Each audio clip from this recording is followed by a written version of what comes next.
It's Sunday, May 19, 2024. I'm Anthony Davis. Welcome to the Weekend Show, where we make the time to consider the news of the week. You can support my work and independent journalism at patreon.com/5minutenews. Our guest today is an award-winning professor in the Department of Communication and Journalism at Texas A&M University. She writes about American political discourse, especially as it relates to citizenship, democracy, and the presidency. She's the author of 3 books, including Demagogue for President, The Rhetorical Genius of Donald Trump. Jennifer Mercieca, welcome back to The Weekend Show. It's my pleasure. Hi. So it's interesting timing that you're here because you've written some really kind of interesting pieces. You also write for Resolute Square, and there's some very interesting pieces recently, which I'd like to reference during this conversation, if that's possible. I'm sure you won't have a problem with that at all. Fine with me. We'll get to Trump's legal cases and his criminal case a little bit later, but I want to start with this notion of the debates, the TV debates, which is something that America loves to do. I've referred to it previously as like a kind of wrestling competition, and in the blue corner and in the red corner, and this kind of tussle of toxic masculinity. This time around, it's different, isn't it? Because the two candidates are not equal. And, you wrote a piece saying that he's not running for president. Donald Trump is running as a dictator or for dictator. And my personal view, if we can start with that, is I do not think that Joe Biden should be debating Donald Trump simply because Donald Trump is not a normal candidate and he's a threat to democracy. And you wrote that Trump has repeatedly shown the nation that while he might stand on the debate stage and look like someone who is there to debate, he most definitely is not. And you go on to say authoritarians don't debate. Just expand on that for us. Yeah. So leaders who are cognitively responsible, they are people who are willing to be held accountable for their words and actions. They are willing to give good reasons. They are willing to give good information, and they are willing to be questioned.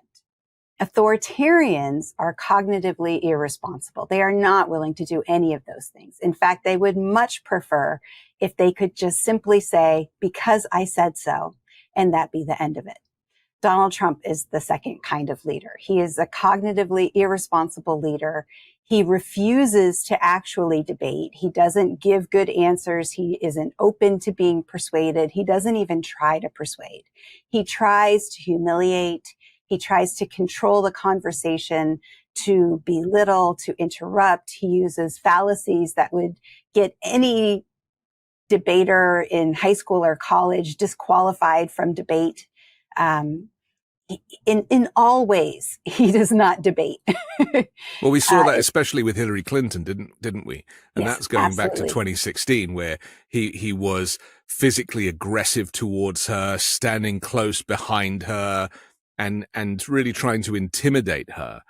And it was very unusual, but it reminded me a little bit of the traditional American duel. If we go back to the founders, and I was thinking, is that why Joe Biden feels that it's the right thing to do to invite Trump to a debate? And they've now agreed 3 dates with the networks. Is because in the back of their minds, they're challenging each other to a duel. Well, even duels were run according to specific rules, right? It was a part of a culture of honor. Yeah. And this is not a part of a culture of honor. But for duels, there were rules about how you would issue the duel, how it would be responded to, all kinds of things about what the second would do and where they would stand. And how many paces very they would organized. take. Yeah. Yes. Right. And the duel could only work as an affair of honor if they performed according to the rules, right? They would dishonor themselves if they didn't. So in that way, it is similar to a debate. If in a properly functioning debate, there are rules, and those rules should dictate how people behave. And the debate only works when people adhere to the rules. But that's not what's going on here. I think that Biden wants to show that he's not afraid of debate. So Donald Trump has been using it as a talking point for weeks or months at this point, saying that Biden is afraid, Biden won't debate, trying to intimidate Biden into and coercing him into a position. So this week, Biden was able to flip that back on Trump. And I thought he did that with a lot of humor. He did it in a meme, and he said, "I hear you're free on Wednesdays," exactly. making reference to the fact that the legal case doesn't sit on Wednesdays. Yeah. And he's selling T-shirts now. So, I mean, this was clearly a planned strategy, which is great, because I think that's how you deal with someone like Trump, someone who is there for the spectacle of the debate, who's trying to humiliate you. Instead, sort of give the lie, reveal the game, and at the same time call him out for being authoritarian and mock him at the same time. And so I think that strategy is a winning strategy for dealing with authoritarians. And I think it's one that Biden has been using for quite a few months at this point. I want to talk about this phrase that you write about cognitive irresponsibility. And you say leaders who do not give good reasons for their beliefs or allow others to question them are cognitively irresponsible. Rejecting the give and take of questioning and answering through debate makes leaders unaccountable, and unaccountable leaders are authoritarian. Because, the problem here is that Joe Biden is an old man himself, and his cognitive issues are associated with age rather than dementia or with autocracy. And so there is a natural imbalance that you wouldn't get if you had two people in their 40s, for example. And Donald Trump has weaponized, and most of the MAGA Republicans have weaponized Joe Biden's cognitive issues that are, he's not a bad person. He's a lifelong public servant who believes in, women's rights and everything else. So there's from that perspective, you can't really compare them, but people have conveniently forgotten all of that, haven't they? And so a lot of this debate will come down to the fact that they're both crazy. It's simply not the case. They're definitely not in cognitive decline in the same way. So Joe Biden is an old person who seems to be very fit. He seems to have his faculties about him. Whenever people are in meetings with him, they attest that he's sharp, he's in control and in command. Donald Trump is not that way. He cannot control his temper. He cannot stay awake during court case. He's falling asleep every day. He forgets things. He slurs his words. And so, it's really hard to judge based on the president's performance of their speech, whether it's Donald Trump in a rally or whether it's Joe Biden, about how smart they are or how capable they are as a leader. Yeah. Because that's really all we care about, isn't it? Is that their ability to run the country and keep us safe. It is. With Joe Biden, there's the added difficulty of him, of course, having the stutter. So he's never been someone who is a great political speech maker. And so it can be difficult to judge his cognitive performance based on his speech making, because it's hard to know if it's the stutter or if it's something else. But the point about being cognitively responsible isn't so much about, their capability or their age or anything like that. It's about their willingness to be questioned and their willingness to give good reasons and give good argument. Because in a democracy, you have to have the ability to question your leaders. They have to be accountable. They have to give answers. And it's a willingness to do that. That is the main difference between Biden and Trump in terms of cognitive responsibility. So Donald Trump probably sees it as a duel or a joust, and Joe Biden sees it as a strategic reason to kind of show the difference between these two candidates. I think that's fair. I think Donald Trump sees this as an opportunity to humiliate. And so It's a humiliation ritual for him.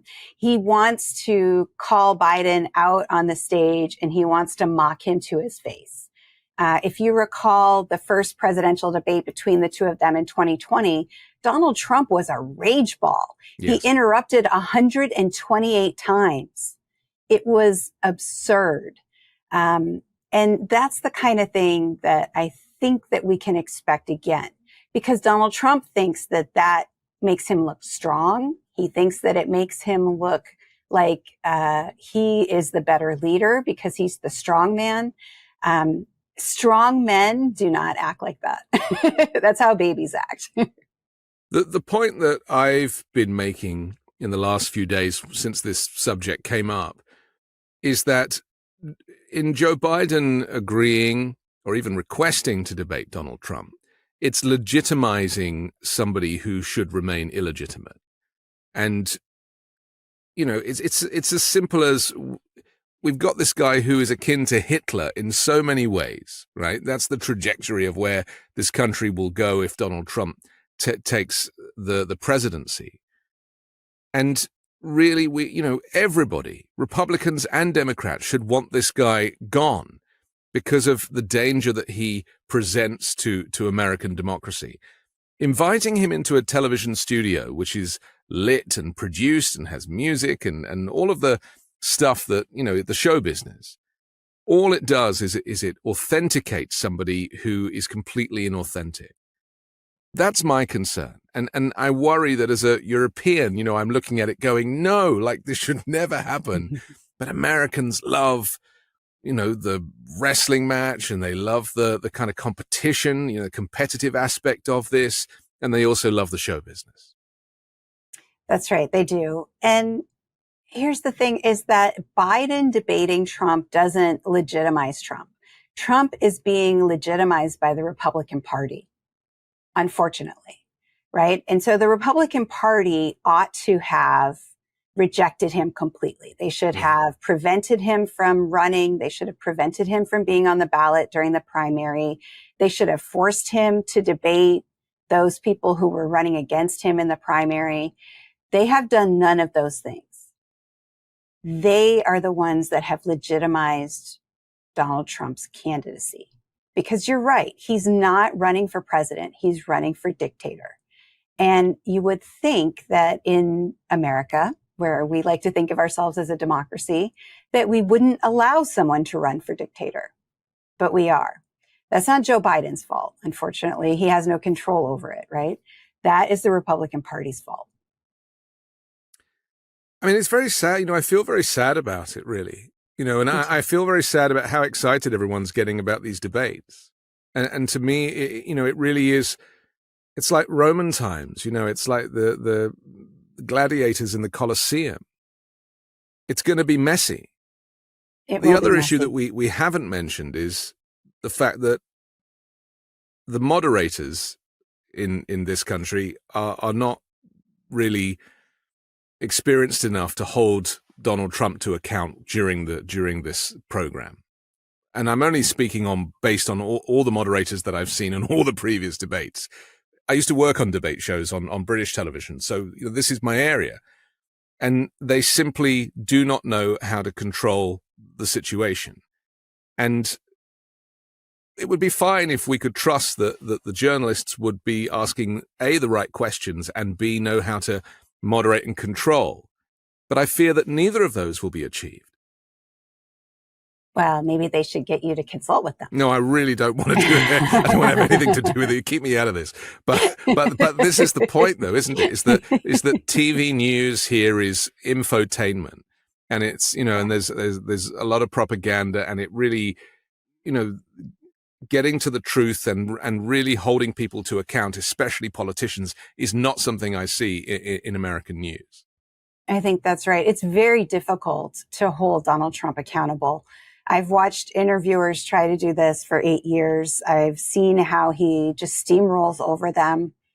He takes advantage of the fact that, it's a spectacle, an image event, right? And so we have this interview, and the interview functions based on certain rules. I ask questions, you give answers, right? Donald Trump just attacks the whole process to try to show his viewers how fake and phony it all is, right? And so an interviewer is working under a sort of normal rubric of how things ought to go. And Donald Trump just doesn't cooperate. And so in doing that, he's of course coercing and trying to control the situation. But American journalists just don't know how to handle that. And in a different time, they would just stop the interview, right? They would just say, oh, well, you're not going to cooperate. We don't want to put you on the air. But they can't do that with Donald Trump because people want to watch Donald Trump. And so because he brings in ratings and controversy, because the media is weak, they have allowed Donald Trump to use their platform to erode their platform. And for, the detriment of us all and democracy as a whole.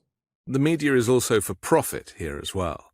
And so the bean counters on the 24th floor of the studio are going to be rubbing their hands together, and unfortunately in the back of the minds of the moderators, they know that these media companies are public companies and there are shareholders who are looking forward to dividends. I mean, it doesn't end really. And so, and even the concept of debate is something that's quite alien to American politics. They might say, oh, we'll debate that in Congress, but there is no debate in Congress.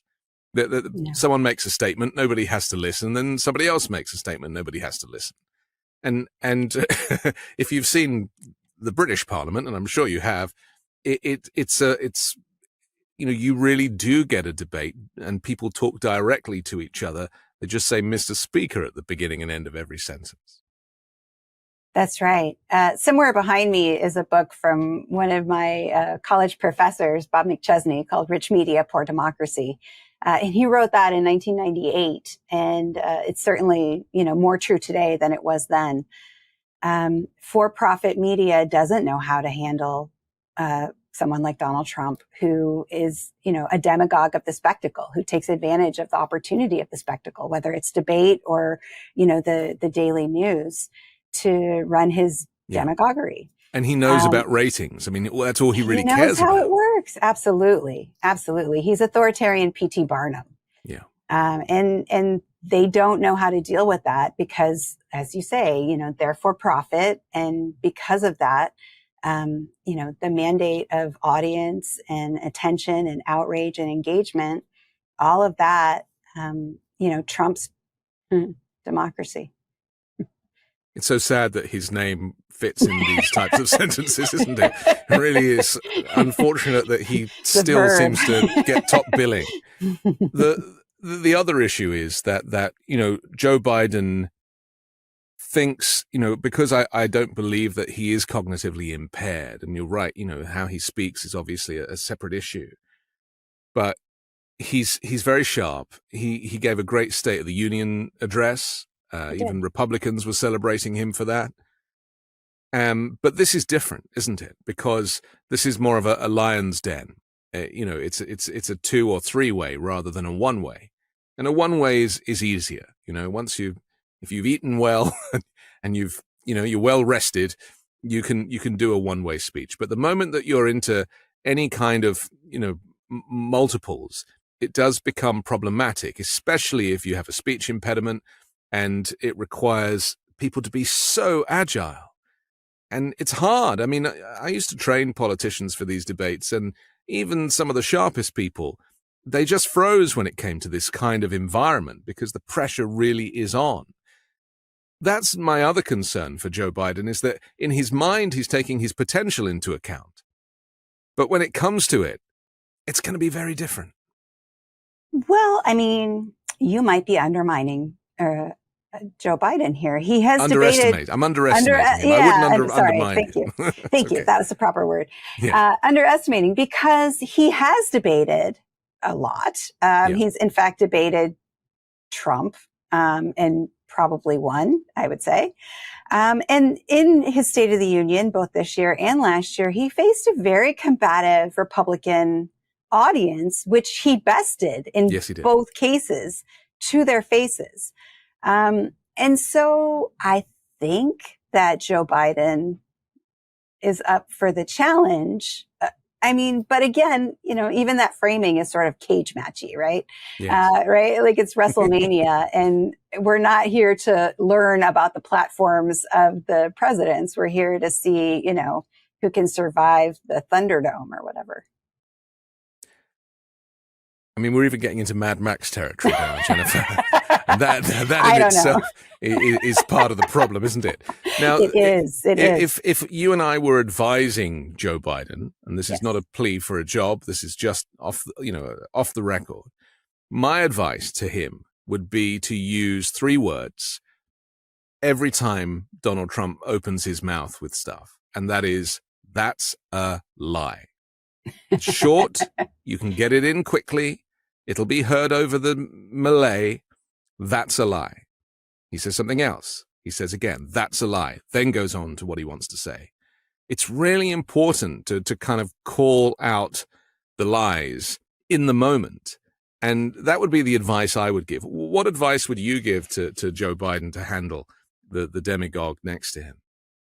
So I like your advice, because when you try to get Donald Trump to answer a question, he'll say 20 lies before he ever gets to the point that you're trying to get him to answer. And so you can't address all of the 20 lies. It's a gish gallop, as the old timey propaganda scholars used to call it. I like that, what you're saying. But what I would suggest is to call out Trump's authoritarian rhetorical strategies and make fun of him for them. So Donald Trump likes to interrupt. He interrupted 128 times in the first debate last time. I say, when he interrupts, you say, can't you wait your turn, baby? I like that one. If he uses ad hominem attacks, right, attacks the credibility or the person, you say something like, why are you such a bully? You can't give good arguments, right? So make fun of him for the thing that you're attacking him for. Why do you have to be such a bully? Nobody likes a bully. Yeah, no, I think this is very good advice. And if Joe Biden's team are watching, or even the man himself, my only adjustment to that would be fewer words. Fewer words, because there's going to be no time for it to be heard. And I mean, this is very valuable advice we're giving here. Listen, we have to take a quick break, but I want to come back and talk about the idea that Donald Trump, or what you wrote, that Donald Trump is not running as a president, he's running as a dictator, and what that means for the electorate. We'll do that next here on The Weekend Show. Have you ever wished that you had a whiter and brighter smile? Well, before you visit a dentist, you should know that their whitening treatments can be very expensive, and it's not just the price. You also have to book the appointment and schedule time away from work and family to sit in a dentist's office chair while undergoing the procedure. It's a hassle. Fortunately, now you can try Smile Actives at home or anywhere, anytime. Smile Actives offers a safe and affordable alternative to those expensive whitening procedures. I myself had a whitening procedure in the dentist chair several years ago. It was kind of painful, I didn't really enjoy it, and it didn't seem to last. Well, 97% of Smile Actives users in a clinical trial reported up to 6 shades whiter on average, all within 30 days. Simply add Smile Actives Pro Whitening Gel to your regular toothpaste. It's been formulated with PolyClean technology to boost stain removal and deliver active whitening ingredients into teeth's grooves and crannies to get better whitening. Smile Actives makes a teeth whitening gel that can simply be added to your toothpaste every time you brush your teeth. So no change in your routine, no extra time, and no more messy strips or trays or lights. People will start commenting on your whiter, brighter smile in just days. Smile Actives is the whitening boost your favorite toothpaste needs to give you the smile you deserve. Visit smileactives.com/weekend today to receive a special buy one, get one free offer with auto delivery plus free shipping and handling. That's smileactives.com/weekend. Terms and conditions apply. See site for details. 10 seconds on the clock. How many things can you name that are always growing? Your relationships, your skills, your customer base? How about businesses on Shopify? When we started podcasting, an online store was the furthest thing from our minds. Now we're selling t-shirts and Midas Touch merch, and it's so easy, all because we use Shopify. Shopify is the global commerce platform that helps you sell at every stage of your business, from the launch of your online shop stage to the first real-life store stage, all the way to the "did we just hit 1 million orders" stage. Shopify's there to help you grow. Whether you're delivering daily digests or serving sensational scoops, Shopify will help you sell everywhere. From their all-in-one e-commerce platform to their in-person point-of-sale system, wherever and whatever you're selling, Shopify's got you covered. Shopify helps you turn browsers into buyers with the internet's best converting checkout, up to 36% better compared to other leading commerce platforms. And sell more with less effort thanks to Shopify Magic, your AI-powered all-star. Shopify powers 10% of all e-commerce in the US. And Shopify is the global force behind Allbirds and Rothney's and Brooklinen and millions of other entrepreneurs of every size across 175 countries. Plus, Shopify's extensive help resources are there to support your success at every step of the way, because businesses that grow, grow with Shopify. Sign up for a $1 per month trial period at shopify.com/weekend. Go to shopify.com/weekend now to grow your business no matter what stage you're in. That's shopify.com/weekend. We're back on The Weekend Show with our guest Jennifer Mercieca. I'm Anthony Davis. Let's talk about this thing that has boggled my mind as a visitor to this country and somebody, I mean, a permanent visitor. You know, this is my home now, but I just can't get my head around the fact that a dictator, somebody who has admitted to being a dictator, somebody who has proved himself to be a dictator in his previous premiership, is even on the ballot. Like it blows my mind that this is even allowed to be a thing. And yet I guess maybe the First Amendment is the reason, because we don't have the First Amendment where I'm from. So maybe that has something to do with it. But you write, dictators don't typically self-limit their own power to 2 issues and then give up power. But Trump would like his followers to believe that he would be a special one-day only limited time dictator. Don't believe him, you say, and you explain the difference between democratic rule of law and autocratic rule of law.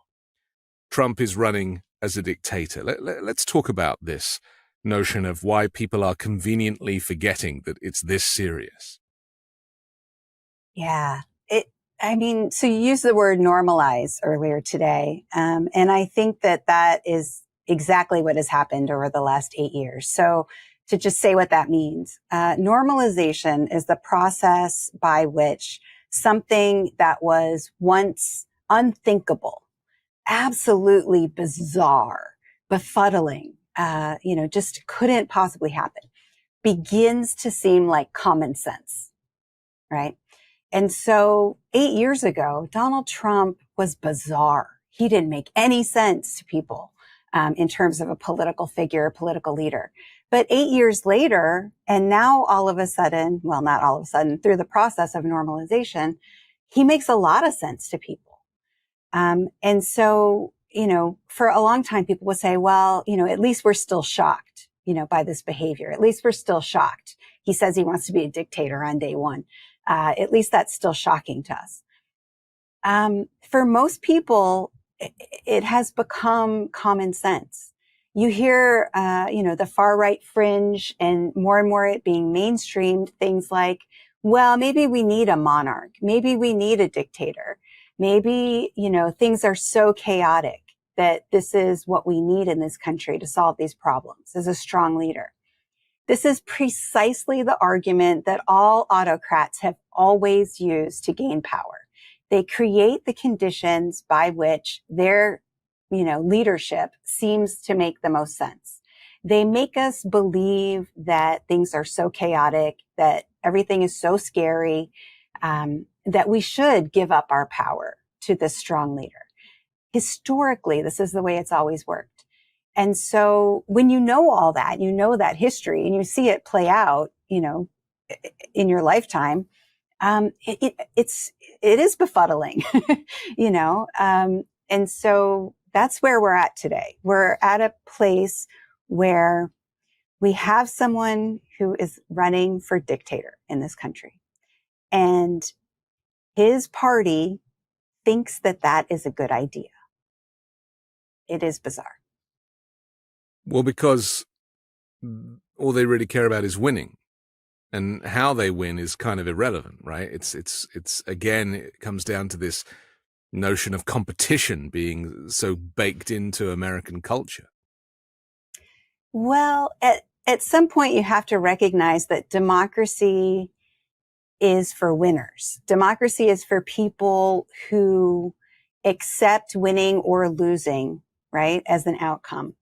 And if you recognize that your side is the losing side, and you look into the future and you say, yeah, that future doesn't include me. That future, I'm always going to lose.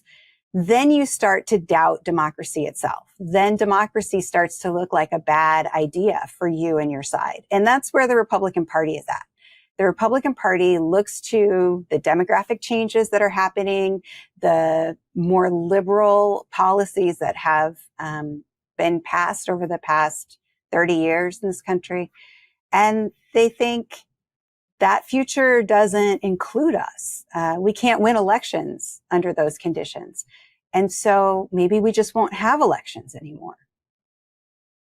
I often get criticized by some in the comments, that we're a republic, and you want there to be a monarchy, and and I don't. I mean, I'm a little bit of a monarchist in the UK, but not here.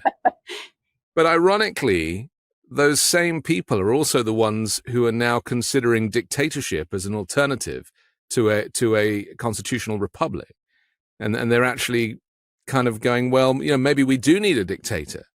Well, if I had the right of reply, I'd be like, well, why don't you have a king? Because that's what you're making him. So that's right. It is that's kind of where this is heading, isn't it?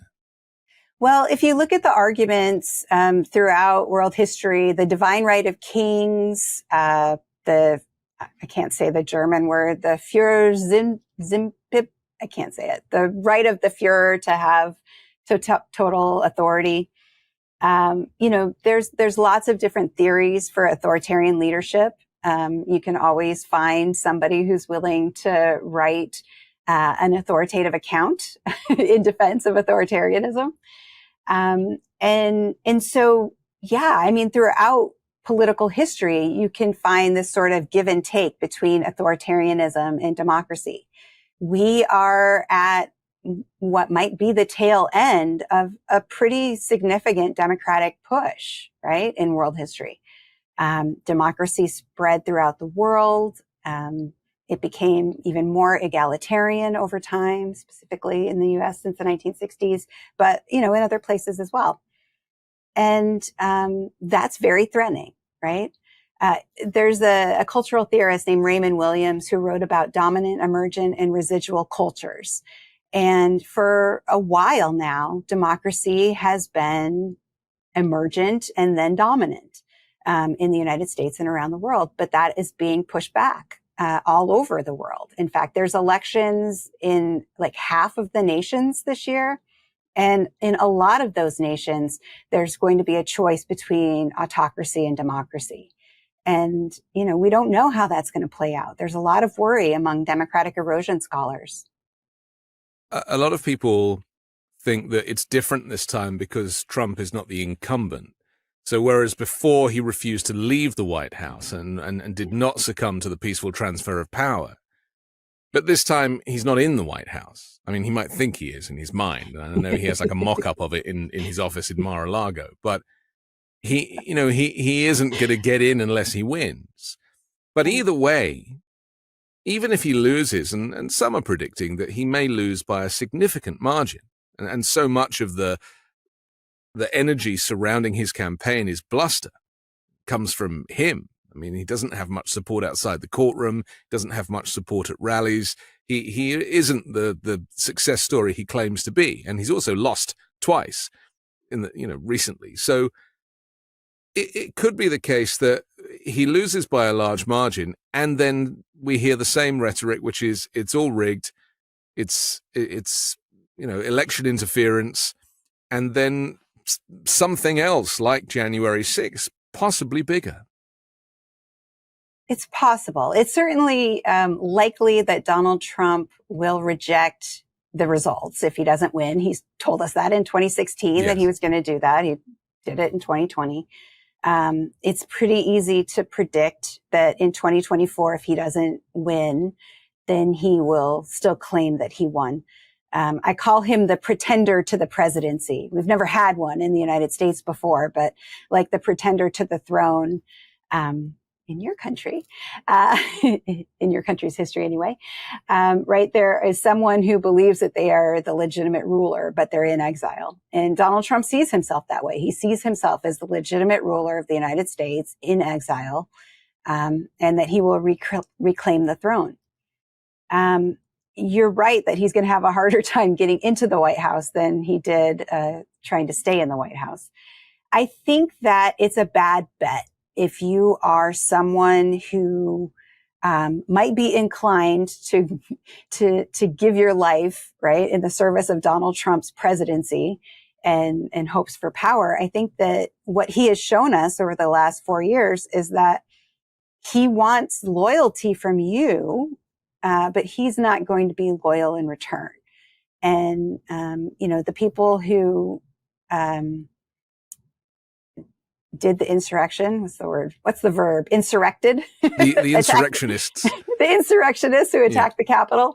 They were charged with seditious conspiracy and convicted, and they're in jail. And have admitted the crime in many cases. A lot of them admitted for a more lenient sentence. Yes, his lawyers have been disbarred throughout the United States. So I think that Donald Trump is looking less strong every day. We certainly see that after the legal cases have ended for the day, and he comes out and obviously he's got a little bit of a sleep in there, so maybe he should be a little more energized. But he is quite incoherent in those moments.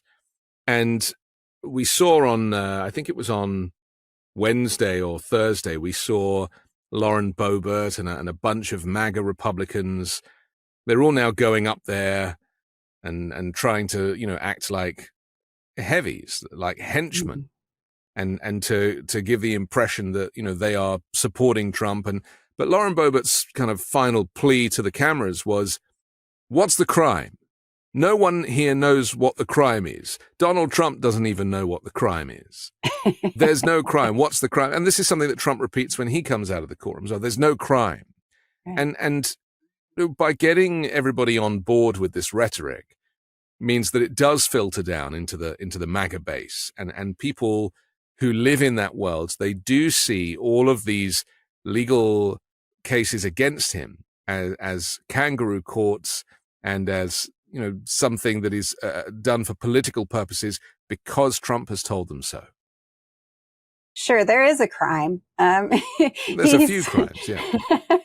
He's charged with election interference, right? And so that is a serious crime. And of course, it goes to the heart of, whether we should entrust him with power. If he's willing to cheat to win, is that someone, and of course it isn't someone that we would want to be president.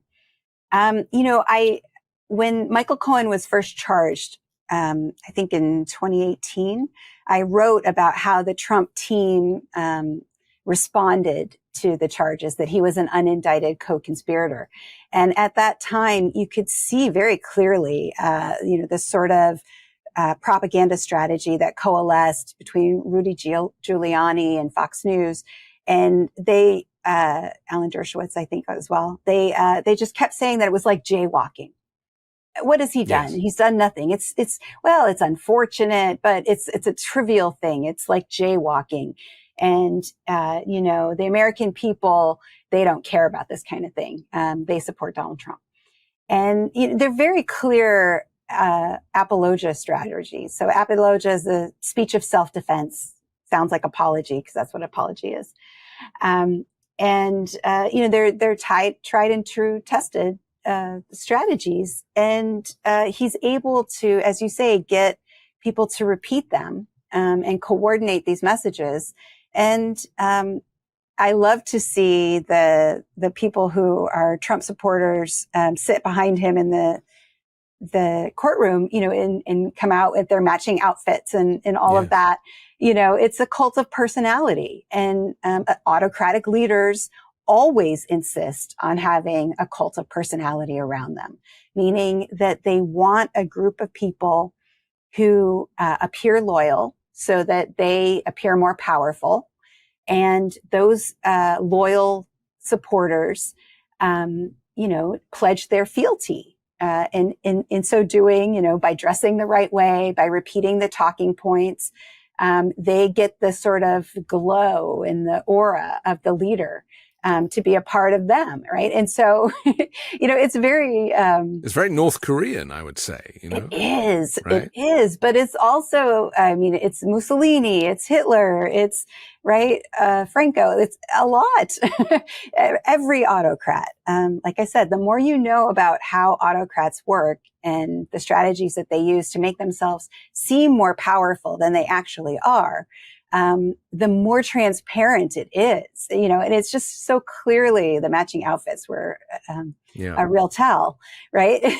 It's just so clearly a personality cult. We saw this with Saddam Hussein, didn't we? Where he pretended to have weapons of mass destruction, and he was the weapons inspectors went in. The leader of whom I seem to remember was called Hans Blick, so I was a bit of a fan of his, and he's like, nope, there's nothing there. But what Hussein did that was very clever was he didn't really say anything. He kind of, because he didn't have any of the riches or the weapons that people thought he had, and he used that to kind of give the impression to his people and to the international media that actually he was a far stronger dictator. And in the end, they just found him in a hole in the ground. I mean, it really wasn't an impressive ending. He didn't kind of stand behind the gates of a palace. He literally was under a manhole cover. So is that what Trump is doing? He's building his case, but it's all fantasy. It's all just bluster. And these surrogates are falling in line. That's right. All authoritarians pretend to be strongmen. They all pretend that they're the Ubermensch, the Superman, the overlord, the most powerful. Hitler was on drugs. Hitler wanted to be a painter. He wanted to be an architect. He was a loser. They rejected him from painting school. They rejected him from architecture school. He ended up painting new construction homes, right? Before he learned to be a propagandist. And then he rode propaganda into power. Mussolini, same propagandist during World War I, right? Becomes a dictator, right? This is how they do this. They all use the same playbook. They're all pretenders. Donald Trump is Hitler, great at it. If we switch some of the words around and imagine you buying Hitler steaks and going to Hitler University and Hitler ties and hats made in China and, all of these products, Trump is a snake oil salesman. None of these things, businesses have been successful. And yet, courtesy of The Apprentice, courtesy of the media and his manipulation of it, he has created this quite a very clever marketing exercise. But going back to the election, I'm personally of the opinion now, I mean, my views change every week on this subject, but it could turn out, courtesy of, the reversal of Roe, amongst a whole load of other stuff, climate policies and everything else, that he could lose by 20%, 30%. And people will be like, well, it's got to be rigged because the polls are telling us it's neck and neck. I mean, right. This goes back to Saddam Hussein in a hole in the floor. Yeah. So the polls are impossible to decipher, right? The polls from the elections of this week were off by major percentages, where they thought that, I think it was Maryland or Virginia, they thought that it was going to be a close race, and the Democratic primary ended up being not at all close. So Pay attention to the vote. I've been very intrigued by the fact that Republican primary voters are still voting 20% for Nikki Haley. Oh, me too. Yeah, that's fascinating. I think She's not even on the ballot. She's not even on the ballot. So I think that's telling, right? That's clearly a protest vote. Now, some of those folks might come around, right? If it is between Biden and Trump, they might say, well, I'm still Republican. I'm going to vote for Trump, but they might not, right? Some of those voters that they had interviewed earlier in the primary process were Haley voters who were like, I am never, ever, ever going to vote for Trump. So it's hard to know. It's really, really hard to know. And he could lose by 20%. Then again, he could win. It could be very close. We don't know. And just going back to the Hitler-Trump branding thing, I would say, and I think that this is an interesting point that you made me think of. Hitler and Trump both are excellent at branding. The difference is that Hitler branded the Nazi party. So everything was the swastika. Everything was the Nazi flag. Everything was the Nazi uniform. It was all about the Nazi party that was branded for Hitler. Whereas for Trump, he doesn't care about the Republican Party. It's all Trump branding. And so they're both equally proficient at the branding, but they choose to brand differently. When people say, and I've heard it a lot, how is he a dictator? He's not a dictator. My new answer, and feel free to steal this one, is that he went to the Supreme Court and has asked them to hear his case on presidential immunity, that he wants blanket immunity and believes that all presidents should have immunity. Well, if that isn't a dictatorial position, I don't know what is. It is absolutely a dictatorial position. So they're trying to use the strategy is eulogistic covering. So eulogistic means that it's a positive or a good term, right? A eulogy is when you say nice things about someone after they've passed away. So they're using the unitary executive theory that was developed under the Bush administration, which was never constitutional in the first place and was designed to give Bush the ability to torture people. They're using unitary executive theory as eulogistic covering for dictatorship. So you're absolutely right. When Donald Trump says that a president can not be subject to the law, he's using the argument that autocrats, but all autocrats throughout history have used, which is, I am above the law. So autocrats do not follow the rule of law. Instead, they use what scholars call rule by law, meaning that they apply the law capriciously. They use the law to intimidate and coerce, to get revenge, to reward their friends, punish their enemies. They use the law for their benefit. They don't follow the rule of law. And so Donald Trump has gone to the Supreme Court and said, I want to rule by law. I do not want to follow the rule of law, which is the definition of an autocrat or a dictator. People think that a dictator means genocide. And throughout history, it has tended to mean genocide. But that's not the only way to be a dictator. To be a dictator means that you are an unaccountable leader. You are someone who will void the Constitution if it suits your needs. You are someone who refuses to give good answers or be accountable for facts or information.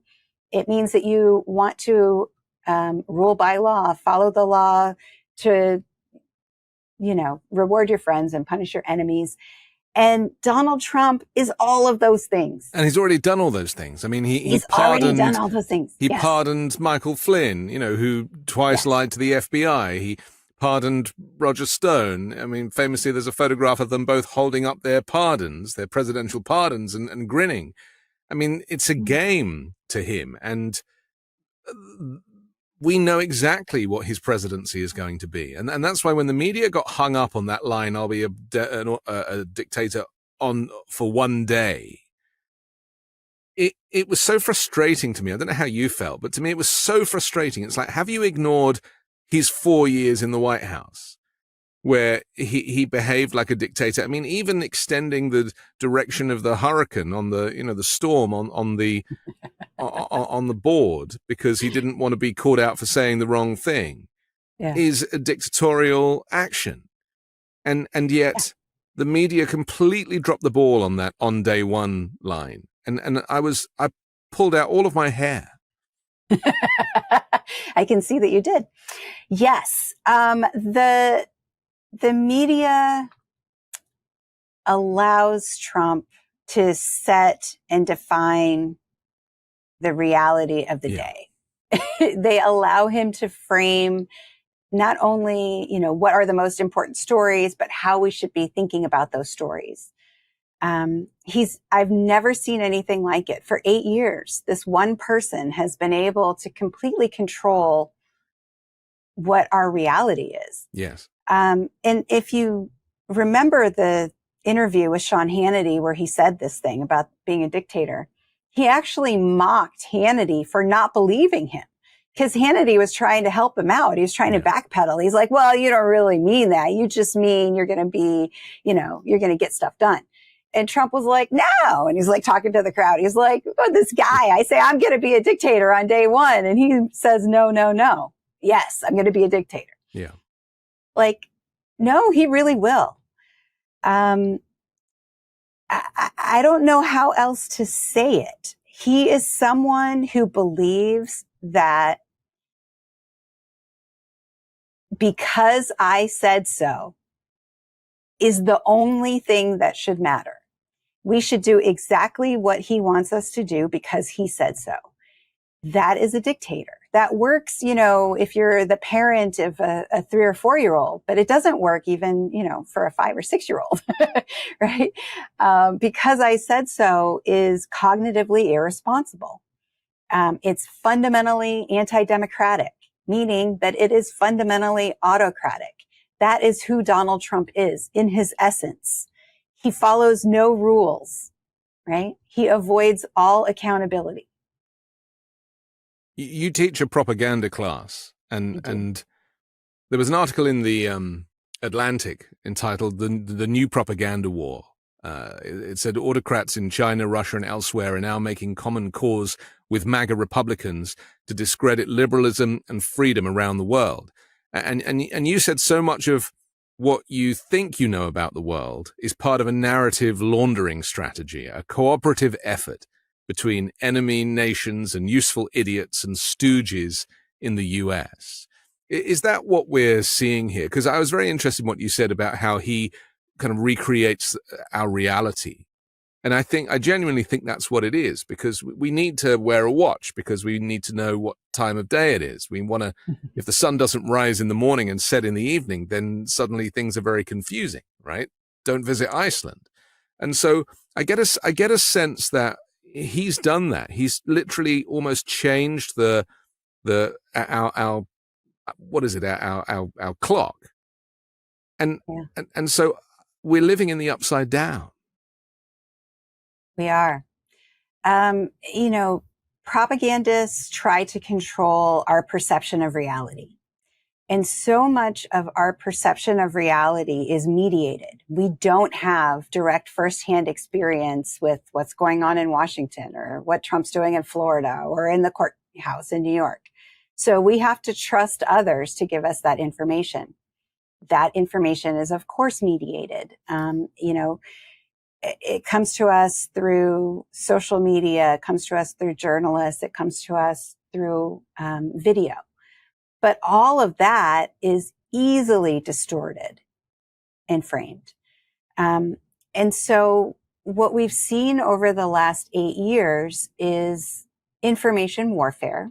So information warfare has always been a strategy of warfare since at least mass media was invented during World War I.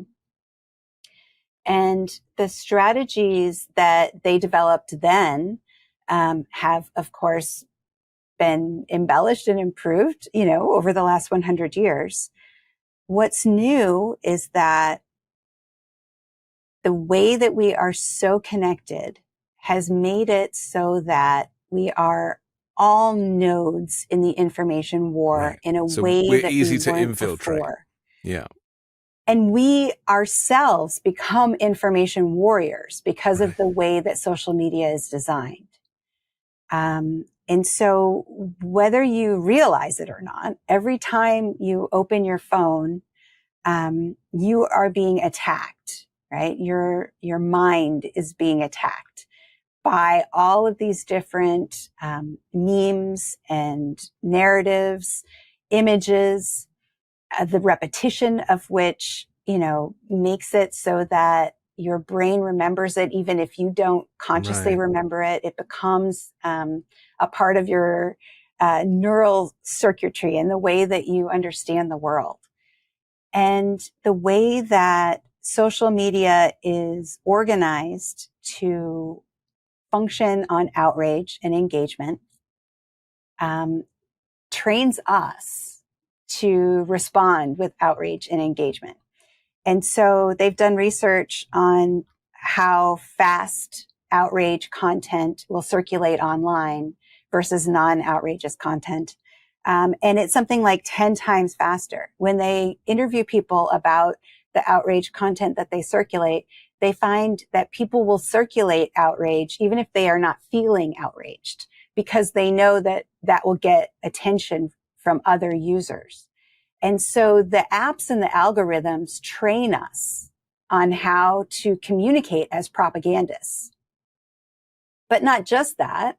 Think about the way that certain kinds of media, or the way that political campaigns or advocacy groups send us messages on our emails that include scripts for how to protest or call or, send an email or send a tweet, right? They have pre-designed these messages for us to circulate and amplify on their behalf, right? To spread the outrage. And so we circulate these zombie political messages that we haven't written, and that we maybe don't even know all the ins and outs of what it means, out into the world to advocate for these causes that we believe in. Probably, we're doing it because we have good intentions, but we feel outraged, right? And we want to do something. And so everything about the way that our current media ecosystem works is designed to turn us all into propagandists. So there's that. And then there's what the article in The Atlantic was Anne Applebaum, right? And yes. What she wrote about is the way that our adversary nations, so Russia, China, Iran, North Korea, there's some South American countries that are doing it, are all involved in infiltrating our already toxic, polarized, propagandized ecosystem, and completely controlling us through that. So in my book on Trump in the 2016 campaign, I wrote about how Russian propaganda, RT, Sputnik, Putin himself, right? How these different Russian propaganda organizations cooperated with the Trump campaign out in the public for meme warfare. Right. So together they were circulating one another's content. They were commenting on each other's content. They were talking to each other through, what we could all see if you were, paying attention, and they would amplify it. And the way that Donald Trump, for example, also amplified content that came from InfoWars and Alex Jones. Most Republicans in 2016 probably weren't paying much attention to Alex Jones. He had a nice sized following, but, a lot of people wouldn't go on to InfoWars, and pay attention to that website as a credible news source. But when Donald Trump says it, that's narrative laundering, right? That takes a dirty idea, talking point, story, and moves it from the disreputable right-wing fringe to the mainstream. Now it's on ABC News. Now it's on NBC. That is the same kind of thing that Anne Applebaum was writing about in her article. But it's a problem, isn't it? Because it's not just Donald Trump saying it now. That's right. It's because the MAGA Republican leadership has lined up behind him through blind loyalty or compromat or whatever it might be, that when Republican supporters and followers and traditional conservatives, when they hear the leadership doubling down on stuff that Trump is saying, it only goes to really kind of rubber stamp that information, and therefore they think it's true. And most of them That's think right. that Biden is the one that's committed all the crimes, and that Biden is the one controlling all these legal cases, and that Biden is the dictator. That's right. That's how narrative laundering works. So, you take someone who is credible to an audience. Donald Trump is credible to Donald Trump's followers. And you filter, through him, these disreputable ideas and narratives. And it was happening in 2016, whether it was other elected officials or whether it was other Trump supporters, Facebook groups, Twitter, our entire public sphere since 2016, probably since 2015, 14 maybe, has been controlled and dominated by this kind of information warfare. And so if you go on Twitter and you go into it with the understanding that that's where the information wars happen, because that's where they happen, then it all makes a lot more sense. Especially as the platform is now owned by a Trump apologist and That's right. Trump supporter in Elon Musk, who I have no doubt will come out 100% for Trump in the lead up to the election and only seek to amplify this stuff more. Okay, we have to take another quick break, but I want to come back and talk about the legal case with Michael Cohen giving testimony, both for the defense and the prosecution. That's next here on The Weekend Show. I'm excited to tell you about Moink. That's Moo plus Oink. Moink is a meat subscription box company on a mission to fight for the family farm. They're located in rural America, run by an 8th-generation female farmer. Their animals are raised humanely, their employees are paid a living wage, and the quality of their product is better than anything you'll find in a store. Moink delivers grass-fed and grass-finished beef and lamb, pastured pork and chicken, and sustainable wild-caught Alaskan salmon straight to your door. I've received one of these boxes, and I can verify that the quality of the food was excellent, and it tasted delicious too. Keep American farming going by signing up at moinkbox.com/weekend now, and listeners of this show get free bacon for a year. That's 1 year of the best bacon you'll ever taste, but for a limited time. Spelled MOINK box.com/weekend. That's moinkbox.com/weekend. We're back on The Weekend Show with Dr. Jennifer Mercieca, and it's wonderful to have you explain this stuff because it's complex, and I think a lot of this stuff requires critical thinking and for people to do a bit of work, a bit of research. And just before we talk about the legal case in Manhattan right now, I was thinking back about propaganda in 2016, and I was thinking off the back of the evidence that was actually given from David Pecker, the former publisher of the National Enquirer, where, do you remember that story that Hillary Clinton in 2016 was unwell? And that I think in reality she was run down from, the schedule. But they made out that she was unwell. Maybe she had cancer. Maybe it was something. And I remember thinking, oh my goodness, like this is terrible. Like, what's going to happen? We can't lose Hillary now, Yeah. And it turns out that story came from Donald Trump, masterminded by Trump and David Pecker. And they were running that story and influencing that story, and then it was being picked up and peddled. Is that a decent example of how propaganda gets into the public psyche? Absolutely. So in my book, I had a couple of examples where Donald Trump was quoting stories from the National Enquirer that he had planted. The one that to me is the most salient is the one about Ted Cruz's dad having something to do with JFK. And that was a story that came from one person. It was on InfoWars. It went from InfoWars to the National Enquirer to Donald Trump saying it.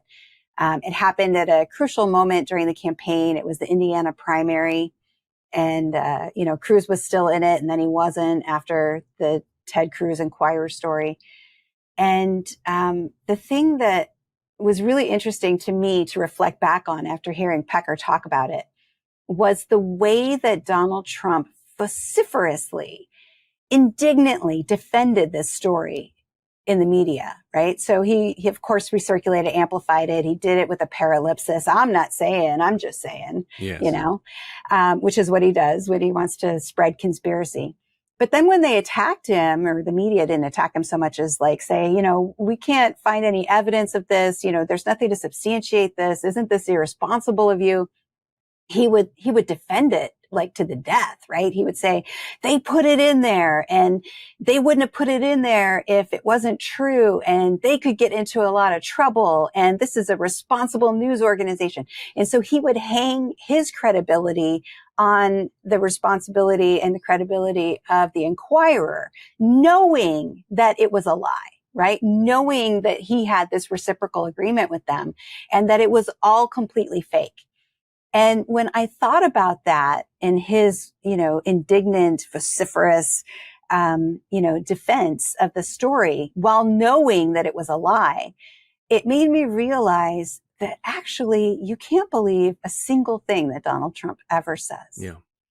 And even though I knew that, it was like another disquieting, like, wow, you really can't believe anything that this guy ever says. I mean, even the good stuff he lies about. I mean, this is what's so sad is it comes from such a dark place.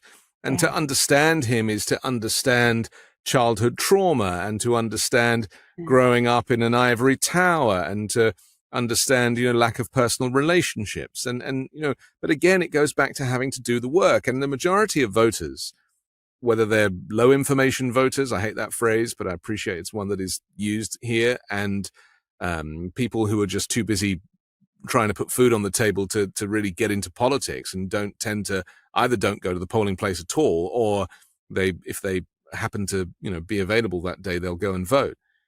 They just don't have the time to put the work in. And so it's easier to be like, well, yeah, maybe we do need a dictator because, at least he gets stuff done. It's really a cop-out. And it's so very dangerous, but that is the reason for the rise of all of these dictators in history. And history only ever repeats itself. That's right. Sometimes they're called political tune-outs, if you like that better. Right.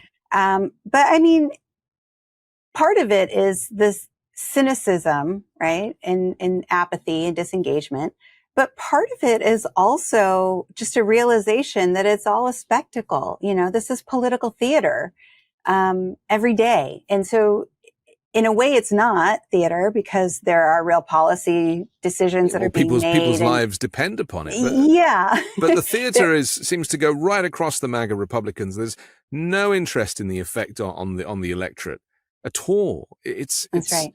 It must be a very empty place. Go find another job, because people are being affected by this stuff. That's right. Yes. This has been my life's mission, is to understand this, for the last 30 years. My first book is about the difference between, the republic and the democracy in America. And, it's called Founding Fictions.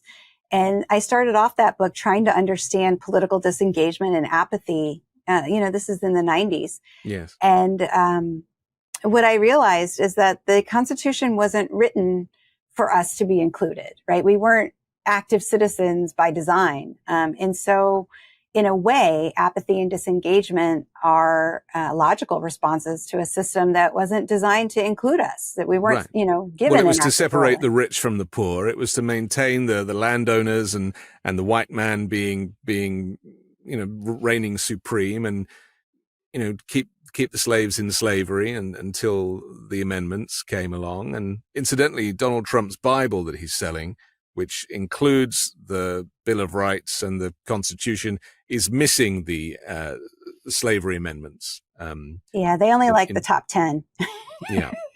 Intentionally, we can only assume. Let's talk about Michael Cohen for a moment, because he is somebody, you've mentioned the word loyalty a few times, and this is something that is at the very heart of the dictator and this kind of autocratic system of governance where they expect complete loyalty, and anybody who flips, and we've seen this with, Liz Cheney being cast out and Adam Kinzinger being cast out, and, some people are hanging on by a thread.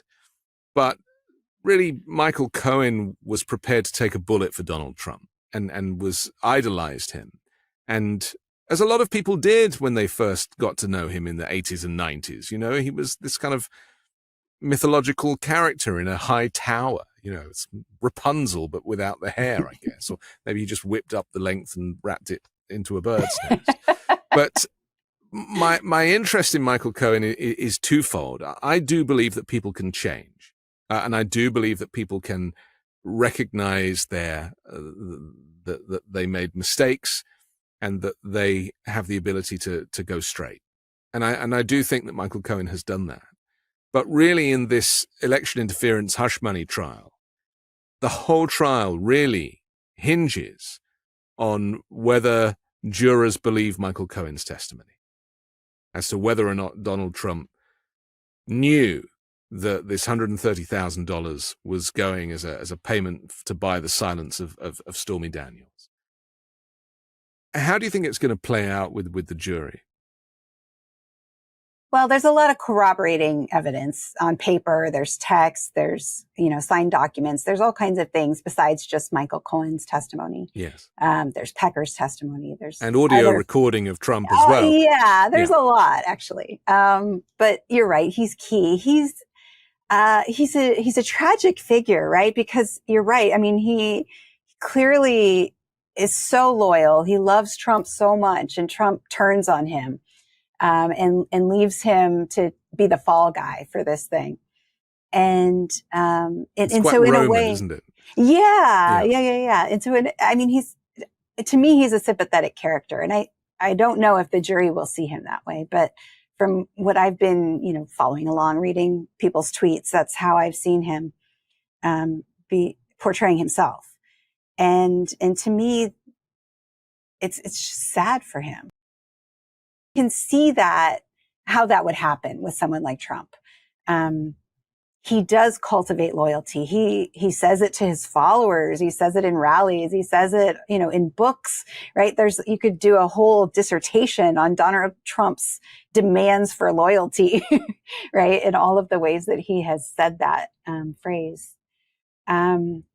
And of course, the history of autocracy is about demands for loyalty, right? So, you probably have heard of the Night of the Long Knives, but that was the night where Hitler decided that his competitors weren't loyal enough. And so, had them murdered. There's all kinds of examples of that in autocratic regimes throughout history, of the autocrat feeling threatened. Putin sits at the long, end of a table away from his cabinet. Yes. It's a very common thing, right? To be paranoid of power because you demand loyalty from these followers, and from your inner circle. And you can never be sure because you've achieved power not through persuasion, right? You haven't convinced people that you're the rightful ruler, you should be in charge, but instead you've coerced them. And so once you've coerced people into giving you power, that means you always have to be afraid of them because they will, of course, abandon you. They will try to overthrow you, right? It's a power dynamic instead of being a persuasion dynamic. And so autocrats are always worried about loyalty. But it's been fascinating to watch the whole trial. I've been a fan of Stormy Daniels for the last few years. I thought she did a good job. She, she will not allow herself to be treated as an object by Donald Trump. Yes. And because of that, I think that she has won in ways that most people haven't been able to do with him. I'm pleased that people have shifted their understanding of their relationship now, because prior to the testimony, I think people thought that they'd had an affair and it was mutual. And actually it was much more like a sexual assault. As she described it in her testimony, and she did not want to be around this guy. And, it was creepy. It's creepy. And, she said, I didn't say no, but he was married, she had a boyfriend. And he blocked the door. I mean, what came out in that testimony really proved that Donald Trump has a history of being a sexual predator. And I think that was important because, people have prejudice towards people that work in adult entertainment, for example. And I think they thought maybe that she was a sex worker and, the payment was for sex, but it wasn't. And, she's not. And so she was called there on false pretenses, thinking she was going to go on The Apprentice. So that was very, very interesting. And I really hope that the jury recognized that, we're getting to know a bit more about who Donald Trump is and how everything he does is transactional and is not, there's no generosity, there's no charity, there's no kindness. It is purely transactional and emotionless in many ways. Yeah, I don't think we've learned anything good about him throughout this trial. Yeah, that's very interesting. Well, only time will tell. We're just a few days away from this trial coming to a close, and so see what the jury thinks. What is staying on the legal thing just for a minute? What is your feeling about the fact that a Trump judge in Florida, Judge Eileen Cannon, has kicked the classified documents case into the long grass? Seems like he's got away with that until after the election, if at all. It seems like Jack Smith, who's going to be, pushing on the overturning of the election, he's now in limbo again with Judge Tanya Chutkan. I mean, I've been saying all along, Trump is never going to be held to account because by nature of who he is and how he plays the system and the fact that he's installed in the judiciary, both in the Supreme Court and clearly in Florida, loyalists, going back to loyalty. Yeah. Is he untouchable? I mean, is the only way for America to rid themselves of this man is just to vote against him? I think that that's the best way. I think he ought to be rejected, at the ballot box for sure. Donald Trump coerces the legal system the same way that he coerces women, the same way that he coerces political figures to be loyal to him. He is a coercive person. That's how autocrats work. He puts pressure on everybody. So he'll file lots and lots of briefs and he'll try to delay, through any kind of legal strategy that he can. He does all of that, of course, to avoid accountability. It's fundamental to who he is. He will never willingly allow himself to be held accountable. He wouldn't be held accountable in 2020 to the election, right? He wouldn't allow the voting of the people to hold him accountable. He is just fundamentally a person who refuses accountability. It's astounding. I didn't know that we would ever see someone like that in American politics. When I read about demagogues with Aristotle and how they would propose policy and they were a demagogue if they were unaccountable for the success or failure of that policy. I didn't know that we would ever have someone like that in American politics. And when I saw Donald Trump run, I realized that he was such a one. And so, it's been fascinating to watch and frightening at the same time. The saddest part for me is that it has overshadowed the successes of Joe Biden as a president. Yeah. I mean, I never imagined that an American president of any political persuasion would manage to cancel student debt. I mean, it's incredible, really. It's just not a very American thing to do. You'd expect that from social democracies in maybe Sweden or places like that. But to have it happen here, it was remarkable. CHIPS and Science Act and the infrastructure bill and insulin being capped at $35 and all of these things and also the take up for the Affordable Care Act has been significant this last year too. It has overshadowed the fact that he has been able to do that despite having almost no support from the other side and that he still believes in the system. He still believes in bipartisanship. And he still believes that there are good Republicans who will put their country over their party. Yeah, I'm someone who writes about how we rank the presidents and presidential greatness in the opinion polls that we do with historians and political scientists about presidents. And so I know a lot about how political scientists and historians think about this. And right now, Joe Biden is in the top 20 presidents in American history. Of course, Donald Trump is ranked last. And I suspect that as we move forward, that will continue, right? I think that we will remember Joe Biden's presidency as effective. He has had more policy successes and, in fact, remade this country in a way that we haven't seen since probably FDR in terms of policy changes. He's invested in the environment and in clean energy, in American manufacturing, in rebuilding infrastructure, rebuilding foreign alliances. He's actually done quite a bit. And like you said, he does believe in bipartisanship. Joe Biden, to me, is an interesting president because he's been in politics for as long as he has. And somehow he looks at this nation and he sees the best of us, yes. Right? He looks at the United States and he sees what Reagan called, the shining city on a hill. He sees and he loves us. He has this sort of rose-colored glasses view of what America could be. But he's also very pragmatic about where we're at and what needs to be done. And he's a pre-Reagan politician. So he's not, a neoliberal, right? He's an old school liberal. And so, yeah, it's been very fascinating to watch him work. But it's also been very fascinating to see how that gets elided by the news coverage, because Donald Trump takes up so much energy and so much attention that it's very easy to miss Biden's successes. I talk about this with my students a lot in terms of, there are really two jobs for the president. One is to set the policies and go to the meetings and make the decisions and, do all the things that are the actual job of the president. And those are the things that, we can't see as an American public. Sort of the way I said, everything's mediated before. The presidency is also mediated. And so the second job of the president is to perform the presidency on, the American political theater, the public stage.